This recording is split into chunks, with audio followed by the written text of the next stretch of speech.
ചില രാഷ്ട്രീയ കേരളം ഉറ്റുനോക്കിയതായിരുന്നു PV അൻവറിന്റെ വിഷയം. മുഖ്യമന്ത്രി പിണറായി വിജയനെതിരെ നേർക്കുനേർ പോരാടുന്ന ഒരു ഒറ്റയാനായിട്ടാണ് PV അൻവറിനെ നമ്മൾ കുറച്ച് നാൾ വരെ നരേറ്റ് ചെയ്ത് വെച്ചിരുന്നത്. ഇപ്പോൾ PV അൻവറിനെതിരെ അടുത്തത് വരുന്ന വാർത്ത എന്ന് പറഞ്ഞു കഴിഞ്ഞാൽ PV അൻവർ ഇനി തിരികെ കോൺഗ്രസിലേക്ക് വരുന്നു എന്നൊരു വാർത്തയാണ് വരുന്നത്.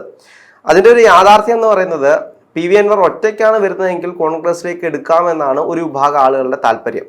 അല്ലാതെ തൃണമൂലുമായിട്ടാണ് കോൺഗ്രസിലേക്ക് വരുന്നതെങ്കിൽ അക്സെപ്റ്റ് ചെയ്യാൻ കഴിയില്ല, അല്ലെങ്കിൽ എടുക്കാൻ കഴിയില്ല എന്നാണ് മറ്റൊരു വിഭാഗം പറയുന്നത്. എന്താണ് ഇതിൻ്റെ യാഥാർത്ഥ്യം? മാധ്യമ വാർത്തകൾ മാത്രമാണ് ഇതിന് ആധികാരികമായിട്ടുള്ളത്. കാരണം ഇതുവരെയായിട്ടും എന്ത് ചെയ്തിട്ടില്ല. കാരണം PV അൻവർ അദ്ദേഹം പിന്നീട് ഇപ്പോൾ രൂപീകരിച്ചതെന്ന് പറയാൻ കഴിയില്ല. ഈ പറയുന്ന ഓൾ ഇന്ത്യ തൃണമൂൽ കോൺഗ്രസിൻ്റെ ഭാഗമാണ് എന്നാണ് അദ്ദേഹം അവകാശപ്പെടുന്നത്. സ്വാഭാവികമായിട്ടും അദ്ദേഹത്തെ UDF മുന്നണിയിൽ ഉൾപ്പെടുത്തണമെന്ന് ആവശ്യപ്പെട്ടുകൊണ്ട് അദ്ദേഹം എന്ത് ചെയ്തിട്ടുണ്ട്, ഈ പറയുന്ന UDFൻ്റെ നേതാക്കന്മാർക്ക് കത്ത് കൊടുത്തിട്ടുണ്ട്. അപ്പോൾ ആ കത്തിന്മേൽ ചർച്ചകളോ അല്ലെങ്കിൽ ഈ പറയുന്ന കൃത്യമായിട്ടൊരു തീരുമാനമോ ഈ നിമിഷം വരെ ഉണ്ടായിട്ടില്ല എന്നുള്ളതാണ് അറിയാൻ കഴിയുന്നത്. ഇനി എന്താകുമെന്നുള്ളതിൽ ഈ പറഞ്ഞ പോലെ വലിയ, അതായത് ഈ പറയുന്ന ഒരു അന്താരാഷ്ട്രമായിട്ടൊരു പ്രശ്നമായിട്ട് ഇതിനെ മാറുമെന്ന് ഞാൻ കരുതുന്നില്ല. കാരണം എന്താണ്, സ്വാഭാവികമായിട്ടും സ്വാഭാവികമായിട്ട് ഈ ബാർഗെയിൻ തന്ത്രം, അതായത് ഈ പറയുന്ന സമ്മർദ്ദ തന്ത്രം. PV അൻവർ രാഷ്ട്രീയത്തിൽ അത്ര വലിയ കണ്ട ഒരു ആളാണോ? അങ്ങനെയല്ല. അദ്ദേഹം ഈ പറയുന്ന നിലമ്പൂർ MLA ആയിട്ട് ഒരു വലിയ സ്വാതന്ത്ര്യ സമര ചരിത്രമൊക്കെ ഉള്ള ഒരു ഫാമിലിയിലെ മെമ്പറാണ്. അപ്പോൾ അതിനുശേഷം അദ്ദേഹം രാഷ്ട്രീയത്തിലേക്ക് വന്നു. അതിനുശേഷം അദ്ദേഹം കോൺഗ്രസിൻ്റെ പ്രവർത്തകനായിരുന്നു. അതിനുശേഷം അദ്ദേഹം കോൺഗ്രസിൽ നിന്ന് പുറത്തായതിനു ശേഷം ഏറനാട് സ്വതന്ത്ര സ്ഥാനാർത്ഥിയായിട്ട് മത്സരിക്കുന്നു. അതിനുശേഷം പിന്നീട് അതിൽ നിലമ്പൂരിലെത്തി എന്ത് ചെയ്യുന്നു, 2 തവണ MLA ആയിട്ട് മത്സരിച്ച് വിജയിക്കുന്ന ഒരു സാഹചര്യം ഉണ്ടായി. അപ്പോൾ എല്ലാ കാലത്തും നമുക്കറിയാം ഈ അൻവർ മുൻപ് സ്വീകരിച്ച നിലപാട് എന്ന് പറയുമ്പോൾ ഈ പറയുന്ന രാഹുൽ ഗാന്ധിക്കെതിരെ പോലും എന്ത് ചെയ്തിട്ടുണ്ട്, കൃത്യമായിട്ട് നിലപാടെടുക്കുകയും അല്ലെങ്കിൽ ഈ പറയുന്ന സ്റ്റേറ്റ്മെൻറ്റുകൾ ഇറക്കുകയൊക്കെ ചെയ്തുകൊണ്ട് പിണറായി വിജയൻ്റെ ഒരു നാവായിട്ട് അല്ലെങ്കിൽ ഒരു മൈക്ക് ഒരു മെഗാഫോണായിരുന്നു കഴിഞ്ഞ കാലഘട്ടത്തിൽ PV അൻവർ എന്ന് പറയുന്നത്. എനിക്കൊന്ന് നമ്മുടെ പ്രതിപക്ഷ നേതാവിനെതിരെ 250 കോടിയുടെ തീർച്ചയായിട്ടും നിയമസഭയെ പോലും വളരെ മലീമസമാക്കുന്ന രീതിയിൽ അടിസ്ഥാനരഹിതമായിട്ടുള്ള ആരോപണങ്ങൾ ഉന്നയിക്കുകയും അതിന് കേരളത്തിൽ ഒരു മൈക്രോഫോൺ, അതായത് ഈ പറയുന്ന LDFൻ്റെയും പിണറായി വിജയൻ്റെയും പ്രത്യേകിച്ച് ഒരു മൈക്രോഫോണായിട്ടായിരുന്നു അൻവർ പ്രവർത്തിച്ചുകൊണ്ടിരുന്നത്. പിന്നീട് അദ്ദേഹം അവിടെ പ്രശ്നങ്ങൾ ഉണ്ടാവുകയും ഈ പറയുന്ന പോലെ കുറേ ആരോപണങ്ങൾ ഉന്നയിച്ച ചില ആരോപണങ്ങൾ പോലീസുമായി ബന്ധപ്പെട്ടിട്ടുള്ള ആരോപണങ്ങളൊക്കെ അന്വേഷണത്തിന് വിധേയമായി നടന്നുകൊണ്ടിരിക്കുകയാണ്. ചില ആരോപണത്തിൽ കഴമ്പുണ്ട്, ചില ആരോപണത്തിൽ കഴമ്പില്ല എന്ന അവസ്ഥയാണ്. അപ്പോൾ അതിനുശേഷമാണ് അദ്ദേഹം എന്ത് ചെയ്യുന്നത്, പെട്ടെന്നൊരു സുപ്രഭാതത്തിൽ എന്ത് ചെയ്യുന്നത്, അദ്ദേഹത്തിൻ്റെ MLA സ്ഥാനം രാജിവെച്ചുകൊണ്ട് തൃണമൂൽ കോൺഗ്രസിലേക്ക് പോകുന്നത്. അപ്പോൾ ആ ഒരു സാഹചര്യത്തിൽ തൃണമൂൽ കോൺഗ്രസ് എന്ന് പറയുന്ന ഒരു രാഷ്ട്രീയ പാർട്ടി എന്ന് പറയുന്നത് ഇന്ത്യ ബംഗാളിലും അതോടൊപ്പം തന്നെ ഓൾ ഇന്ത്യ അടിസ്ഥാനത്തിൽ പ്രവർത്തിക്കുന്ന ഒരു രാഷ്ട്രീയ പാർട്ടിയാണ്.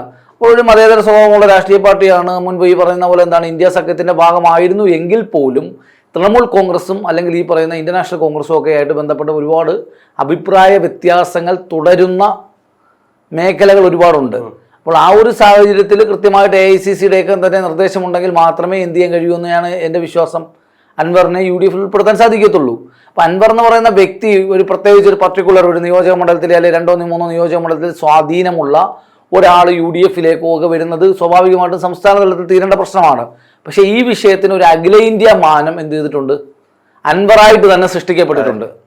അപ്പോൾ അത് തന്നെയാണ് ഇപ്പോൾ അൻവറിന് എന്തായിട്ടുള്ളതും. എനിക്കത് തൃണമൂലിന്റെ അടുത്തേക്ക് പോകുന്നു. അപ്പൊ ഒരു അന്താരാഷ്ട്ര ബന്ധമാവുമല്ലോ. അപ്പൊ നമുക്കറിയാം ഇന്ത്യ മുന്നണിയായിട്ട് ബന്ധപ്പെട്ട് ഇവരെല്ലാം ഒന്നിച്ചാണ് കേന്ദ്രത്തിൽ വർക്ക് ചെയ്യുന്നത്, അല്ലെങ്കിൽ BJP ഒന്നിച്ചാണ് നേരിടുന്നത്. പക്ഷേ തൃണമൂലുമായിട്ട് വരുമ്പോൾ കോൺഗ്രസ് പാർട്ടി കേരളത്തിൽ അൻവറിനെ അംഗീകരിക്കാത്തൊരു സ്ഥിതി ഇപ്പോൾ നിലവിലുണ്ട്. അതാണ് അതിന്റെ മറ്റൊരു യാഥാർത്ഥ്യം. പിന്നീട് പഞ്ചായത്ത് തെരഞ്ഞെടുപ്പ് വരാൻ പോവുകയാണ്.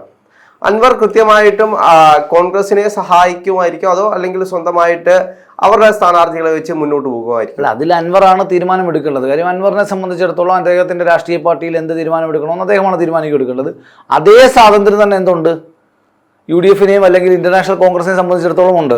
സ്വാഭാവികമായിട്ടും ഇത്തരത്തിൽ, അതായത് ഈ പറയുന്ന രീതിയിൽ അതായത് ഒരു മുന്നണിയെ സംബന്ധിച്ചിടത്തോളം അല്ലെങ്കിൽ ഒരു രാജ്യവ്യാപകമായി പ്രവർത്തിക്കുന്ന ഒരു രാഷ്ട്രീയ പാർട്ടിയെ സംബന്ധിച്ചിടത്തോളം ഒരു തീരുമാനമെടുക്കുമ്പോൾ അതിൻ്റെ വരും വരായികളെക്കുറിച്ചും അല്ലെങ്കിൽ ഒരു ലോങ് ടൈമിൽ എങ്ങനെയാകുമെന്നൊക്കെ കരുതിക്കൊണ്ട് മാത്രമേ എന്ത് ചെയ്യാൻ കഴിയത്തുള്ളൂ, തീരുമാനമെടുക്കാൻ കഴിയത്തുള്ളൂ. ഞാൻ മനസ്സിലാക്കുന്നിടത്തോളം അൻവറുമായിട്ട് സഹകരിച്ച് തന്നെ മുന്നോട്ട് പോകാനാണ് സാധ്യതകൾ. കാര്യം പ്രത്യേകിച്ച് നിലമ്പൂരിലെ ബൈ ഇലക്ഷൻ വരുന്നത് കൊണ്ടും അദ്ദേഹം ഈ പറഞ്ഞ പോലെ MLA സ്ഥാനം രാജിവെക്കേണ്ട സാഹചര്യം കൊണ്ടും അദ്ദേഹം ഉന്നയിച്ച ചില പ്രശ്നങ്ങൾ കാലിക പ്രസക്തമായതുകൊണ്ടും ഒരു കൃത്യമായിട്ടുള്ള ഒരു ധാരണയ്ക്ക് സാധ്യതയുണ്ട്.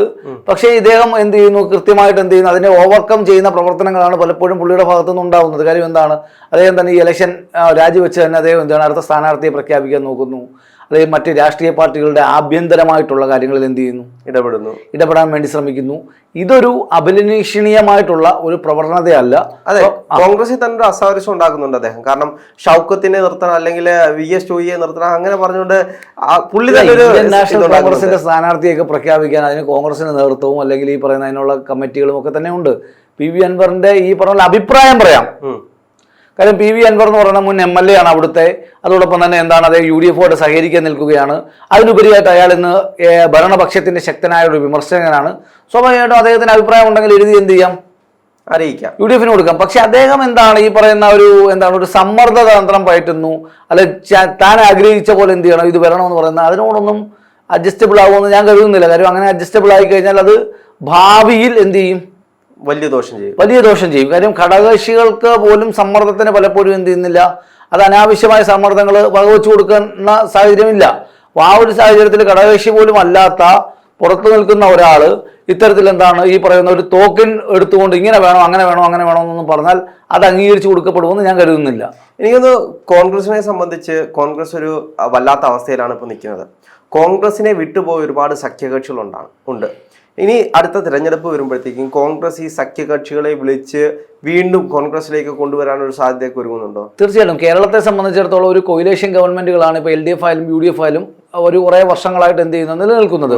സ്വാഭാവികമായിട്ടും ഈ പറയുന്ന ഈ ഘടകകക്ഷികളുടെ അംഗബലം മാത്രമല്ല അവരുടെ ഒരു മാനദണ്ഡമായിട്ട് അല്ലെങ്കിൽ ഒരു പ്രാതിനിധ്യമായിട്ട് നമ്മൾ ഉപയോഗപ്പെടുത്തുന്നത്. കാര്യം പല രാഷ്ട്രീയ പാർട്ടികളും അല്ലെങ്കിൽ പല ഘടകകക്ഷി നേതാക്കന്മാരും ഒക്കെ അവരുടേതായ രീതിയിൽ പല മേഖലകളെയാണ് അവർ പ്രതിദാനം ചെയ്തു വരുന്നത്. അപ്പോൾ സ്വാഭാവികമായിട്ടും ആ പ്രതിദാനം ചെയ്യുന്ന വരുന്ന മേഖലകളെയും കൂടി അഡ്രസ്സ് ചെയ്യണമെങ്കിൽ സ്വാഭാവികമായിട്ടും അവരുടെ സാന്നിധ്യം ആവശ്യം തന്നെയാണ്.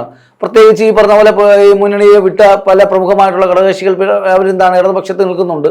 അവരെയൊക്കെ തന്നെ UDF-ലേക്ക് കൊണ്ടുവരേണ്ടത് ആവശ്യമാണ്. കാരണം എന്താണ്, UDF-ന് മാജിക് നമ്പർ ആയിട്ടുള്ള 70 തയ്ക്കണമെങ്കിൽ ഇത്തരത്തിൽ കുറേ കാര്യങ്ങൾ അഡ്ജസ്റ്റ്മെന്റുകളും വിട്ടുവീഴ്ചകളും ഒക്കെ ചെയ്താൽ മാത്രമേ എന്ത് ചെയ്യാൻ കഴിയത്തുള്ളൂ, അടുത്ത ഒരു ഭരണത്തിലേക്ക് എത്താൻ സാധിക്കുകയുള്ളൂ. BJP കോൺഗ്രസിനെ മറികടന്ന് വരാൻ സാധ്യതയുണ്ട്. അതൊക്കെ ചുമ്മാ എങ്ങനെ മറികടന്ന് വരാനാണ്?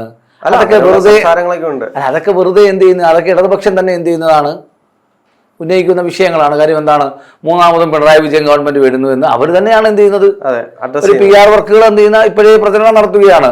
പക്ഷേ അതിലേതെങ്കിലും ആധികാരിക രേഖയുണ്ടോ, അല്ലെങ്കിൽ ആധികാരികമായി ഏതെങ്കിലും സർവേ നടത്തിയിട്ടുണ്ടോ, അല്ലെങ്കിൽ കേരളത്തിലെ ഏതെങ്കിലും തരത്തിലുള്ള ഈ പറയുന്ന അറിഞ്ഞോ അറിയാതെയോ ജനങ്ങളുടെ വോട്ടെടുപ്പോ അല്ലെങ്കിൽ എന്തെങ്കിലും നടത്തിയിട്ടാണോ പറയുന്നത്? അല്ലല്ലോ. ഇത് അവർ തന്നെ ഒരു അജണ്ട, ഒരു പ്രൊപ്പഗൻഡ എന്ത് ചെയ്യുന്നു, കൃത്യമായിട്ട് അവതരിപ്പിക്കുന്നു. അവരെന്ത് ചെയ്യുന്നു, അവരുടേതായ രീതിയിൽ കോൺഗ്രസ് പാർട്ടി ഏറ്റെടുത്തോണ്ടിരിക്കുമല്ലേ? അങ്ങനെയാണെങ്കിൽ അല്ല, കോൺഗ്രസ് CPM എന്ന് പറയുന്ന ഒരു പാർട്ടിയുടെ അജണ്ട ഉണ്ടാക്കുന്നു. അവർ അടുത്ത തിരഞ്ഞെടുപ്പും വിജയിക്കാൻ പോകുന്നു എന്നൊരു അജണ്ട ജനങ്ങളുടെ മുമ്പിൽ സൃഷ്ടിക്കുന്നുണ്ട്. ആ ഒരു സമയത്ത് കോൺഗ്രസ് പാർട്ടി അത് ഏറ്റെടുത്തോണ്ടിരിക്കുകയാണ്. കോൺഗ്രസ് പാർട്ടിയെ സംബന്ധിച്ചിടത്തോളം സ്വാഭാവികമായിട്ടും ഈ പറയുന്ന ഭരണത്തിൻ്റെ ആനുകൂല്യങ്ങൾ, ഗവൺമെൻറ് മിഷനറികളൊക്കെ തന്നെ എന്താണ് അവർക്ക് ഉപയോഗിക്കാൻ പറ്റും. അവരൊരു പരമാവധി എന്ത് ചെയ്യുന്നുണ്ട്, ഈ പറയുന്ന അടുത്ത ഭരണം പിടിക്കുവാൻ വേണ്ടി ഈ ഗവൺമെൻറ് മിഷനറികളൊക്കെ തന്നെ ഉപയോഗപ്പെടുത്തുന്നുണ്ട്.